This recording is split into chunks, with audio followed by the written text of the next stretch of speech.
you for tuning in to Chew the Fat. Chewing the fat is you tell your truth and you can be as authentic as you want to be. And Miss Nicole, we have sitting in the chair, Miss Nicole Harris. Yes. How you doing today? I'm doing good. How are you? I'm doing good today also. Miss Jacksonville, I like to always say Jacksonville's finest. Yes. I appreciate it. Right. Can I get a Duval out of you? Duval. Before we get cracking, one thing that I've noticed for me being not a native of Jacksonville, Florida, y'all take very serious the high schools that you guys graduated from, Range, Ribault, just to name a few. What's another one? Jackson, Paxton, Terry Parker, Inglewood, Sandalwood, First Coast. Yeah. Yeah. You make the non-natives seem like we didn't do nothing. Our schools ain't nothing. Yeah. So what is it about this high school pride thing that y'all have here? Well, I know me being from the north side, I actually graduated from Rains High School, and everybody in the city knows every year Rains and Ribault have the annual parade and their football game. It draws in a lot of tailgating. It's sort of like a mini classic, especially in years gone by. It used to be really, really big event here in Jacksonville. We used to play it at the old stadium, which was Gator Bowl at the time. The Gator Bowl hosted Rains and Ribault for a number of years. And now they're just playing back and forth with the high schools. People come out tailgate and everything. So it's like a tradition that goes along with that. Paxton back in the day was known for their bands. Paxton and Jackson had a really good band. You got Lee High School. So you have a lot of rivalries within the neighborhoods, adjoining neighborhoods.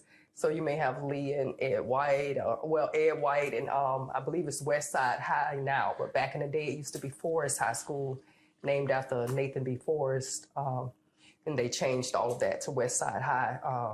So yeah, it's just like a lot of friendly rivalry and competition, and I think what makes it so relevant throughout the years is just tradition, people keeping up with tradition, and the alumni coming back to continue on with the festivities for the big game days. One of my favorite quotes in life is not how you start life, but how you finish. Right. So let me ask you this question. Mm-hmm. Can you share a specific challenge or trial you faced in your life? I think my biggest challenge was becoming pregnant at 15. That was one of my biggest challenges and trials, being pregnant at 15 and having him at 16. And during that time, I remember in hip hop, Tupac had a song called Brenda Had a Baby. And in that song, he said, Brenda had a baby, but Brenda barely has a brain, and in that particular story that Tupac shared, the girl Brenda, who was like a lot of Brendas throughout America at the time. She was a young girl who was pregnant and had a father that was absent, maybe a mother on drugs. I can't remember verbatim how the song went, but I knew, even though I found myself in that situation, I wasn't a Brenda. I was just a girl who got caught up in a situation, not thinking at the time, but not meaning I wasn't a thinker. And I came from a divorced home, but I had a father who was there, who was present financially and everything, physically. I had a mother who worked, never did drugs, still to this day. So I came from a different background, but that was a challenge for me, becoming pregnant at 15 and having my son at 16. Yes. Did you really grow up with the baby as an adult, like a child and child, or as an adult and a child at the same time? I think I grew into a young adult at the time. My mom and stepdad kind of like took over. They kind of like looked at him as like their son, but he still wasn't treated like my sibling. I was still a parent. I was still, me and his dad, we still had to purchase diapers, milk, this, to that. We still had all of that stuff, but they took a lot of the burden from me. but I wasn't a child with a child because they made me kind of grow up. I had a job. Like, I remember having him, he was born September 23rd. I was pregnant when I went to the place trying to get a job. And the lady told me, she was like, baby, just have the baby and come back. And I did. And when I came back, he was born September 23rd. I went to the store. It was at Winn-Dixie on Edgewood. Near at the time, I think it was First Union Bank at the time. And they hired me. And I still remember when I started working, they was just now taking down the Halloween decorations. So he was born September 23rd. I was working at the end of October, 1st of November. How did you feel when you first encountered that you were pregnant at 15? I was in denial. I was still playing basketball. I remember I was in the gym shooting some hoops, man, just, and I actually took the test to prove that I wasn't pregnant. So I was one of those people those girls that didn't have like a regular cycle. So it wasn't unusual for me not to have a period. So, I felt the same. I never had morning sickness. Since he's been born, I've had 2 more children. I've never had morning sickness. So I wasn't sick. I wasn't doing all of the things that I had saw women do in the movies. Because at that point in time, I had never been around a pregnant woman. I was the last of my mother's children. So I hadn't been around pregnant women. So what I saw in the movies, morning sickness, throwing up all the time, I didn't have that. So I didn't know I was pregnant. And I actually took the test to find out, to prove that I wasn't pregnant, and I was pregnant. So I was still in shock. I was just in shock. And I was like, what? And I remember being farther along in my pregnancy, watching my stomach grow, still sometime looking at myself saying, oh my God, you're pregnant. And and it's like, you could take all of these tests and they tell you you're pregnant. You go to the doctor, they tell you you're pregnant. And still in the back of your mind, one day out of the blue, it's just a wake up call saying, oh my God, you're pregnant. It's weird how your mind does that, but I guess it's a coping mechanism. I'm not sure. Did any of your relatives kind of like shy away from you or cut their eyes at you, talk about you and say, oh, she's fast anyway? No, not that I know of. Not any of my relatives, because I come from a crazy mixed up family anyway. So I think a lot of my relatives probably would have preferred to deal with a teen pregnancy over the things that they were actually dealing with their own children. So it wasn't like, they kind of practiced that people in glass houses. They didn't throw stones per se. And I had another cousin who kind of took me in under her wing. But she had a daughter who, me and her are 3 months apart. And her daughter actually got pregnant at 14 and had her son at 15. So they had been down that road before. So I didn't get any things from my family. I can say I felt somewhat ostracized by schoolmates because before that I was a cheerleader. I had went to school. I was one of the popular girls in school.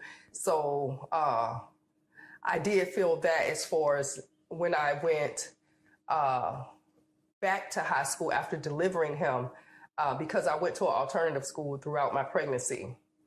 So after my pregnancy, my senior year, I went back to high school with half of my peers. I'm going to say some of us went to Rain, some went to Ribault, and some actually went to the school First Coast that I mentioned. The ones that was at Rains, I felt like I was different from them now. They couldn't relate to me.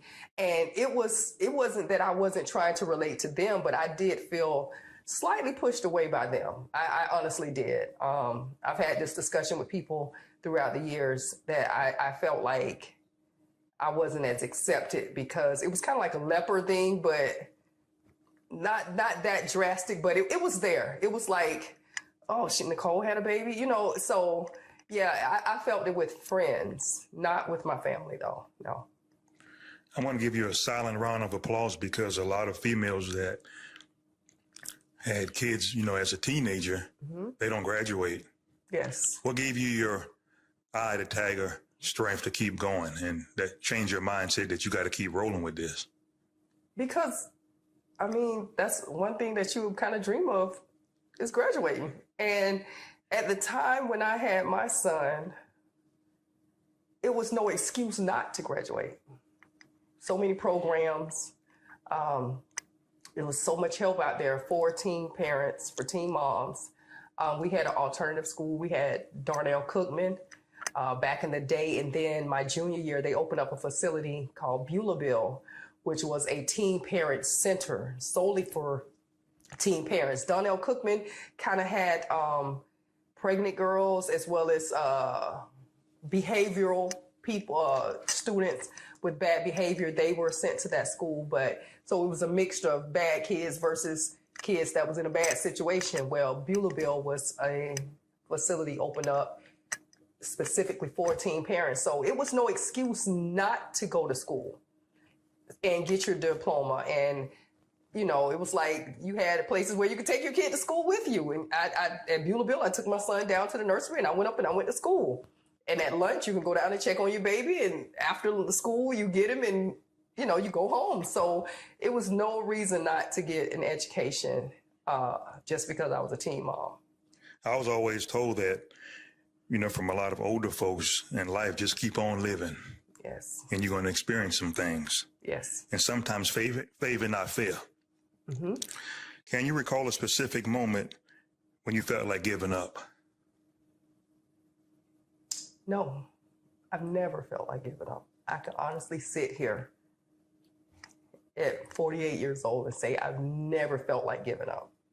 I've always had a desire to live, move forward, do better, keep going, don't stop, keep living. I felt like if you go to sleep and you wake up, you have a whole nother day to do something better than what you did yesterday. And you never know. You could be walking down the street and run across $100. You could be, anything could happen. You could be in a mall and somebody pick you out to be in a commercial. It's no telling what can happen to you at any given day, any given time. You could go with that $1 you found on the sidewalk and buy a scratch off, and it could be the winning ticket. I've never had a thought of giving up. I've always thought that I had a purpose bigger than what I was living in at the moment. So in order to reach that purpose, I had to keep going. In Jacksonville, it seems like it's an image when a lot of African Americans grow up on the east side and the north side that they're not quite as savvy with their mentality, or sometimes you can say /hood mentality. Yes. Did you always wanted to change the narrative on that? I actually never thought about changing the narrative for the masses. I've thought about changing the narrative for myself, for my children. I remember telling my children that they were born with strikes against them already. They were born to a teen mom. They were born Black. They were born, single parent household. The boys, they were born Black men. So I've always taught them to where you were born with these things against you. So you got to come out swinging. And it don't matter where you were born or what area you were born into, you can always elevate. But I always did tell them each one teach one. So if you elevate, don't forget to reach back and extend a hand to somebody deserving. You can't help everybody, but the Spirit will lead you and tell you who's deserving of that help and who desires that help. And if it don't harm you, then help others once you make it. But what side of town you come from has no bearing as to who you can be as a person. It's an old saying that birds of a feather flock together. So who inspired you? Who were your influences to this day, past and present? Because before you answer that, a lot of people see the achievements, but they don't see, where you come from to get there. So go ahead and elaborate on that. Who inspired me? It could be a teacher. It could be anybody, pastor. Could be a friend. I think my parents, because my parents were born were not born into a lot of means. My dad, came from Quitman, Mississippi. And, they told me the story of how he left. Once my older uncles had left, my father left and had a suitcase held together with a piece of wire, and came to Jacksonville, and they beat him up. My uncles beat him up and sent him back to Mississippi, because at the time he was the oldest son, still left there to help my grandfather with the land. So he left again. And that time he went past Jacksonville and went south and was a migrant farmer. So he had been gone for so long. About time he did make it back up to Jacksonville, my uncles realized that everything in Mississippi continued on even without my dad being there. So when he came to Jacksonville the second time, they didn't beat him up and they didn't send him back home. And my dad ended up doing construction work and having his own construction company. That's why I say when I tell a story about Tupac in the song Brenda Got a Baby, and I had a father who had means, he had his own construction business. And so I didn't come from a poor background. I didn't come from a poor family. So, just seeing my family, my parents, my mom tells stories about they grew up, they had outdoors toilets and stuff like that, and she tells me the story about when she saw the home where my dad was raised in Mississippi. She say tears came to her eyes. Her eyes were burning when she saw that place. I never saw it. So I know the humble beginnings that my parents came from, and to see where they went in life and how they, came up in life. I think my parents were my greatest inspiration to work. A check a week is better than one check a month. And that was the philosophy I had even when I had my son. I didn't, and this isn't knocking anybody who did it, but I didn't want to get on welfare and get one check a month. I went to work and got one check a week. So that made me different than a lot of people. And I run groceries and at the grocery store, and I didn't get food stamps. I had to pay for my groceries, but, we made it. And it made me a better person, I believe. I can't picture you ringing groceries up at the counter. You look like an old sassy cashier. Did you tell someone this? Didn't you see the price? It ain't on sale. No, actually, I never had to tell anybody that. I was a real personable cashier. I actually had a lot of people that used to like to come to my line, because I don't know if they still do it, but back in the day, and at Winn-Dixie, in the office, it was a printout that showed how many items you scan per minute. I believe it was per minute. And so your goal was to try to be at the top of that list. So I don't think they do it now, because them girls don't care. They just whatever, they just, But when we were there, this was before all of the new technology where a lot of places have you scanning your own grocery. We were trying to get those numbers up because you wanted to be at the top of that list. So it was a pride thing for me. So yeah, I was a really good cashier, and I was very personable to people. I treated people good, and I even got Christmas cards and stuff like that before from a lot of the customers that came through that was regulars. So yeah. What are a few setbacks that you had in life? Setbacks, I would say, actually, a thing that I thought was a setback actually was a setup. Hold up, say that again, because I like that.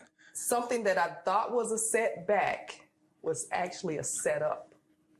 I was laid off from my job. And I had already been going to school to get my nursing degree. I had dropped out of college. Excuse me, it had became overwhelming.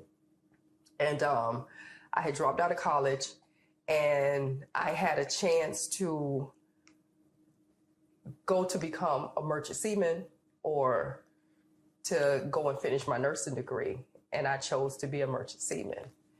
And so me getting laid off, WorkSource took up and was helping all of us that got laid off because we got laid off working for Swisher and the tobacco tax that they had passed. Swisher was doing a lot of outsourcing.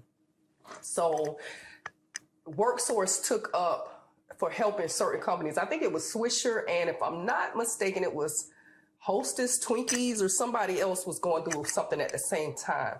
So WorkSource was helping those employees try to find work or schooling, whatever they wanted to do. And I actually was the first person that WorkSource paid for them to go to Merchant Seaman School. WorkSource ended up buying all of my clothes, my airplane ticket. They paid for my physical. They paid for my clothing fee for Merchant Seaman School, my uniforms I would have to wear. They bought everything from my boots, socks, underwear, bras, panties, whatever. They bought it all. And WorkSource did all of that. So what I thought was a setback by getting laid off was actually my setup. There you go. Yeah. And I like that. That's a successful story right there. Yes. And it seems like you have this positive aura. You didn't do what you wanted to do. You did what you had to do. Yes, always. It goes with me too. On my TikTok, it's a video on there of me cutting grass, college degree and everything. But I can say his name, T. Smalls, filmed me doing that. This was some years back, but everybody thought I was just kicking it.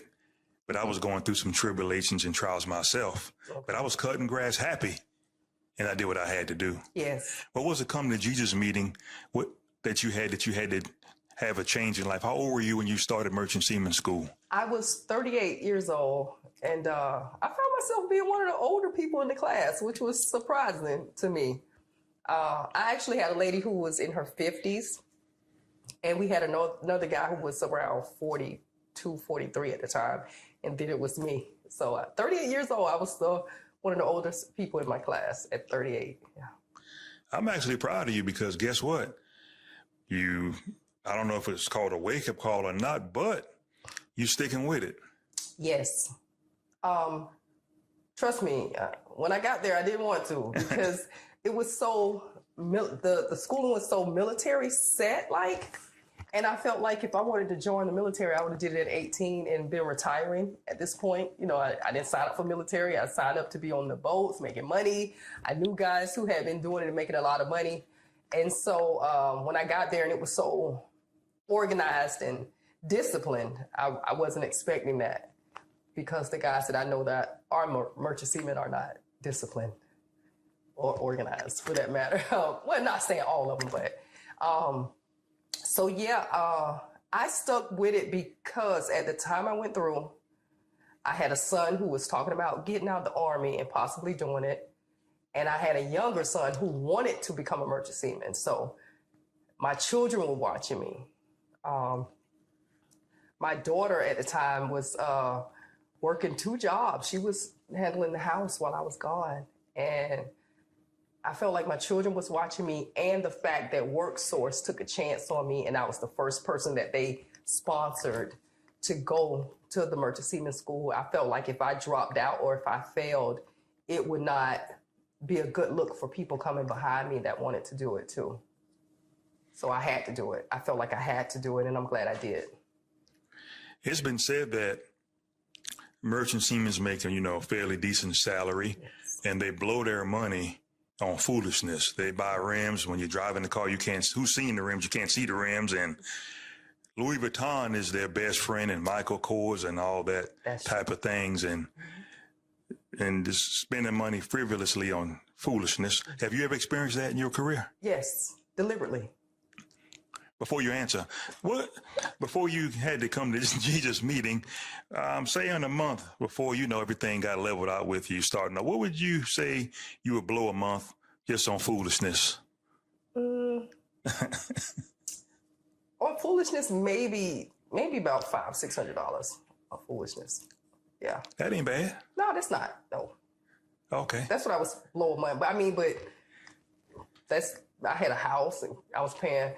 See, my thing was I was paying for my children's car notes, their cell phones, car insurance, so I was doing all of that type of stuff. So I was balling, I guess, in a separate way. I was handling the responsibilities that my grown children should have been handling.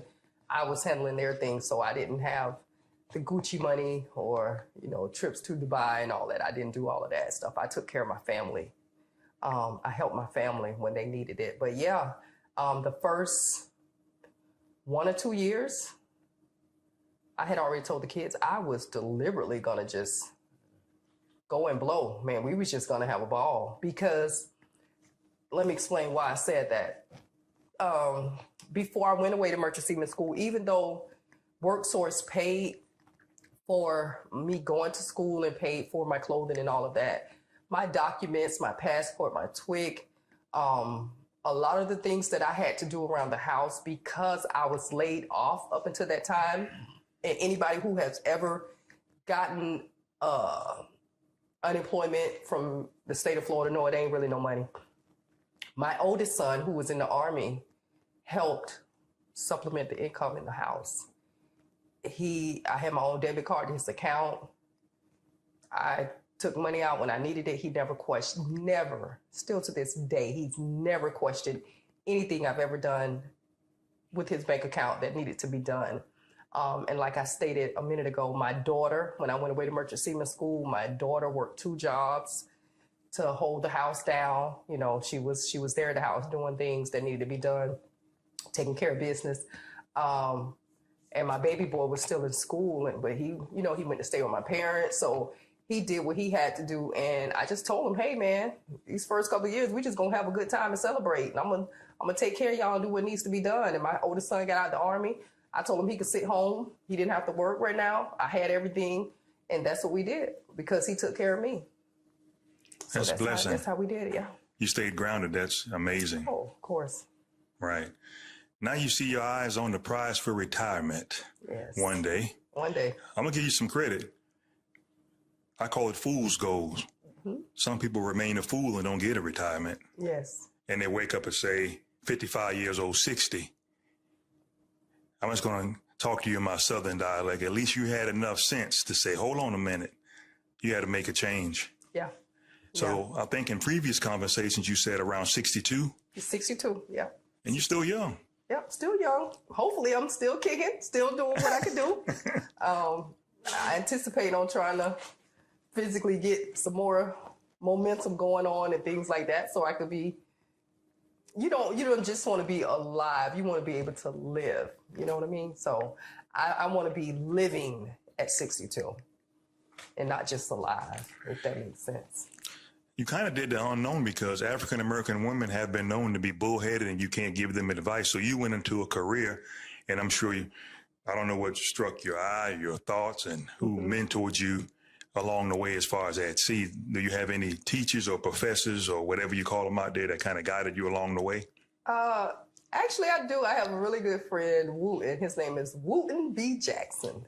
Wooten has always been, he took me under his wing, and he's been in the business.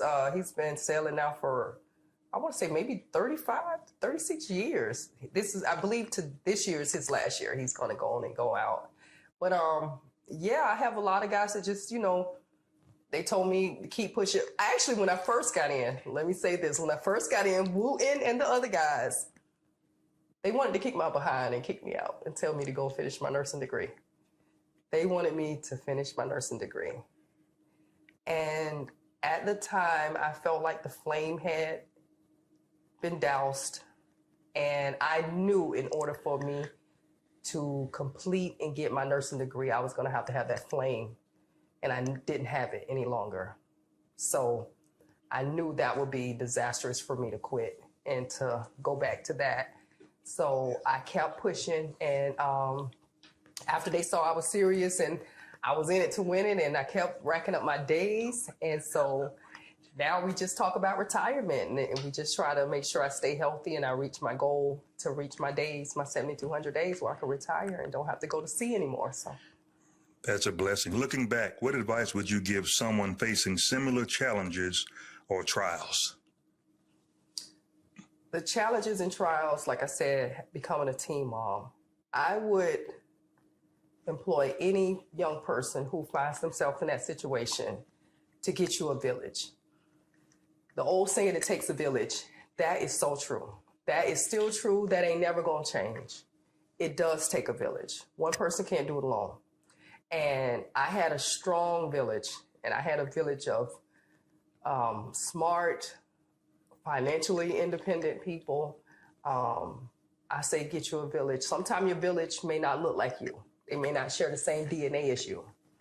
But you can find your village in a teacher, maybe, some teachers, someone at the church, community organization, neighborhood. It could be an old lady down the block. She may have a daughter or niece, cousin, friend that be willing to help you as well. So don't be afraid to look for your village, but also use discernment as well too, because you don't want people to come to you like they're trying to help you when really they're predatory and they don't have the best interest for you and your child. But I would recommend people getting a village. And that's even if you're not finding yourself becoming a teen parent. That was my struggle. That was my story. That may not be your story. You may have a family that you come from a family with addiction problems or gambling problems or anything in the home, a broken home or a home where you're coming through poverty. Don't be afraid to speak out and let people know that you need help.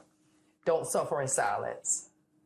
Speak out, get you a village, get you a community behind you, and you'll be surprised how far you can go.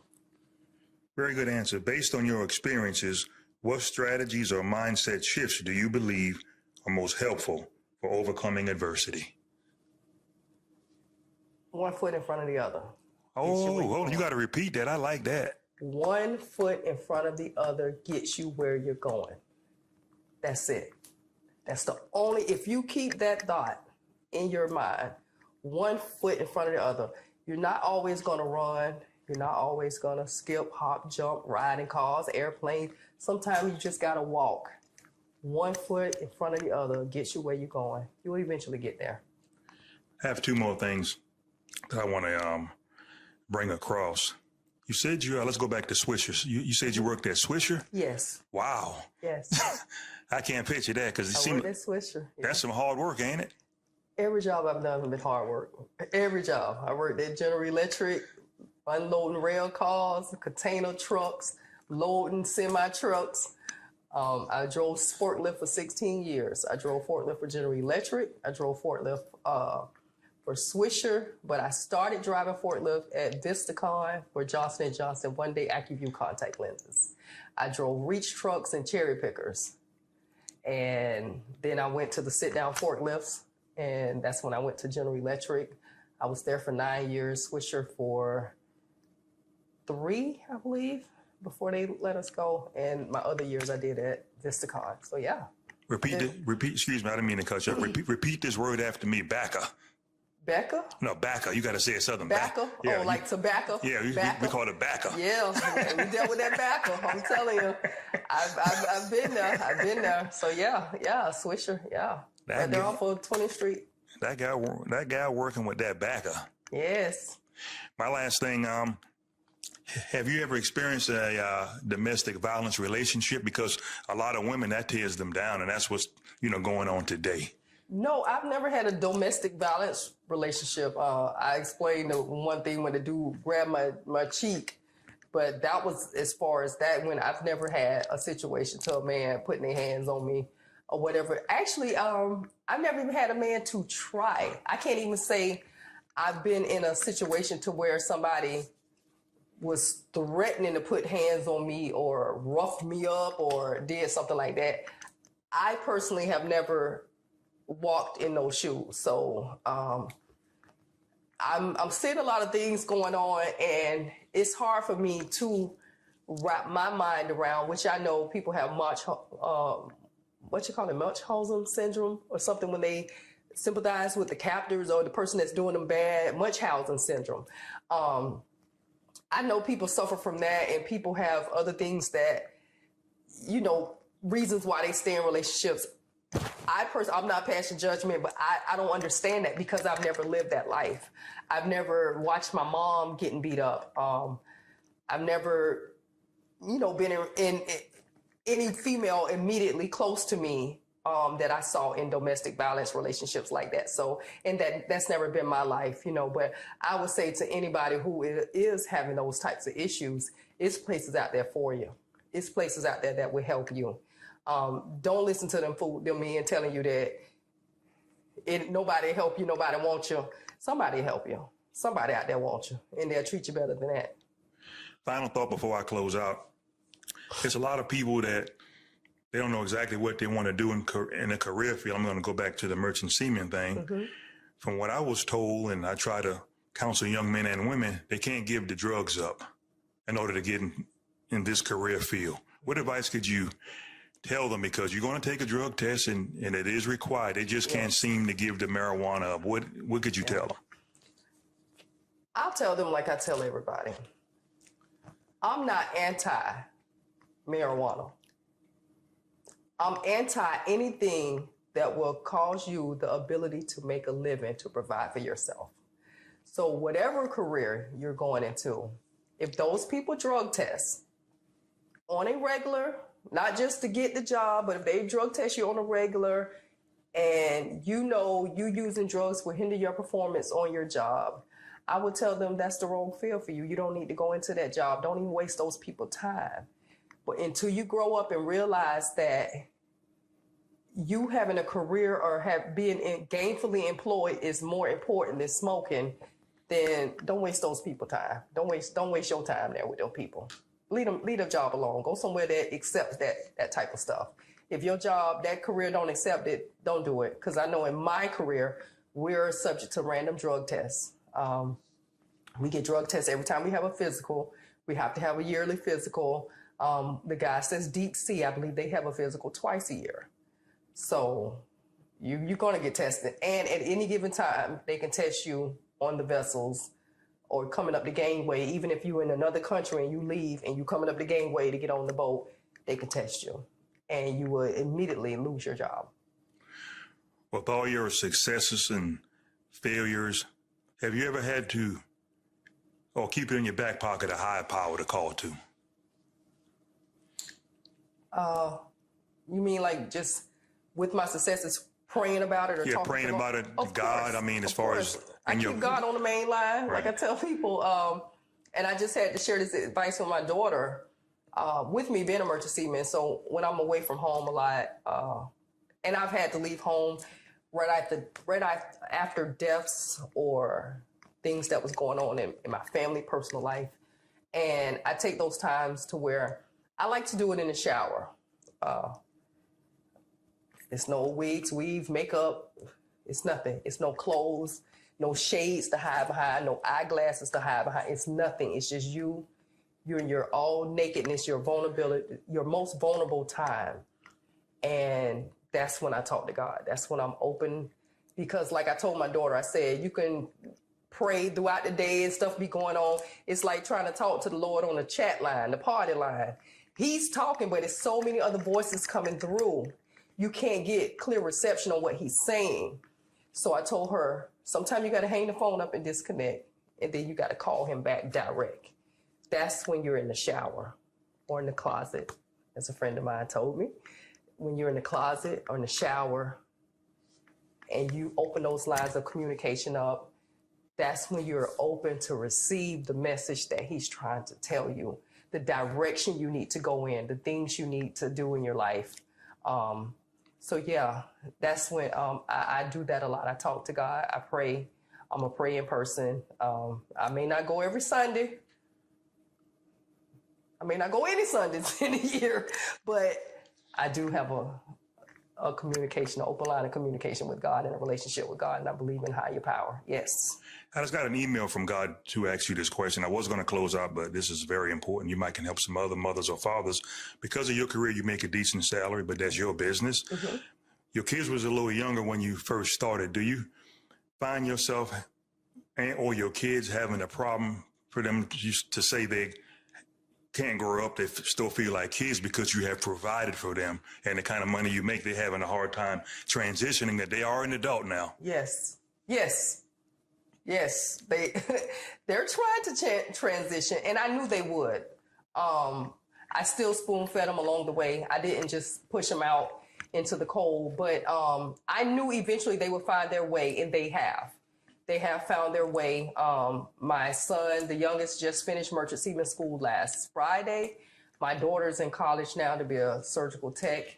And the oldest boy is still doing construction, but he's the one that has no kids, nothing popping, nothing going on major. So, and he's the one that's least in my pocket. He's never been in my pocket. So everything that I've ever done for him was totally been a gift. But yeah, it was a struggle getting him off the boob, off the breast, as my mom them say. You need to get them kids off your tit. But I don't believe in failing. So when they struggle, stumble, fall, I'm always there to pick them up. And that's what I did. And I think a lot of times they used to kind of fake it and just lay out in like how people go to the grocery store, they trying to get a payday. They just lay out on the floor and acting like they fell just because they knew I was going to come along and help them out. And I always did. But, excuse me, honestly, I wouldn't take any of it back. I'll still do for my kids. This has been a pleasure. With Chew the Fat with Miss Nicole Harris. #WaterBaby. Yes. Thank you for having me on, guys. Thank you very much. Thanks for telling your truth, and takes a little bit of courage to do it. Yes, I agree. Thank you. And we will see you during the next segment. I think you have about 8 or 9 segments for you. All right. Okay. Thanks, guys. All right.